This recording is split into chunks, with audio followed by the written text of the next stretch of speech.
我自己俾頸紋呢樣嘢纏繞咗好耐㗎啦，咁啊一直咁多年嚟我都不斷試過好多唔同嘅方法啊、搽嘢啊，甚至乎之前所謂嘅提拉都試過啦，咁啊效果就真係唔係咁顯著。咁我知道 Surf 呢部機咧喺做頸紋呢樣嘢咧都有好好嘅效用嘅，咁所以都希望可以透過 Surf 咧幫助改善自己嘅頸紋嘅。咁 Surf 亦都係了解過一段時間啦，都知道佢有好大嘅功效啦。除咗可以做到提拉嘅效果之外咧，咁其實佢都有增生膠原嗰個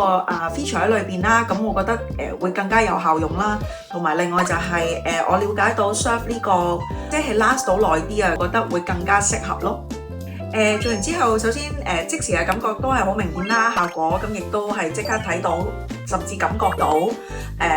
嘅面部嗰個輪廓係真係即刻有少少唔同咗嘅。咁啊，自己本身咧都有雙下巴啦，就算唔係耷低嘅話咧，其實本身就咁摸都會 feel 到嘅。咁做完 Surf 咧，好出奇地過一兩日咁樣繼續摸咧都感覺唔到自己有雙下巴，咁呢一樣嘢係最明顯嘅，我自己留意。你老公有冇發現你唔同咗？做完唔肯定佢有冇發覺咯，佢都話條皮膚係好咗啲啦，咁啊，但係另外同之前都做過其他嘅療程相比，譬如可能水光針啊各樣咁樣，水光針始終感覺到皮膚係刺痛嘅，即係開頭嗰一兩日，咁但係呢個就相對嚟講冇修復期，咁所以係完全唔會話覺得要等一日半日啊，甚至乎做完個機行翻出街你都唔會有啲咩特別嘅問題，咁我覺得好方便咯。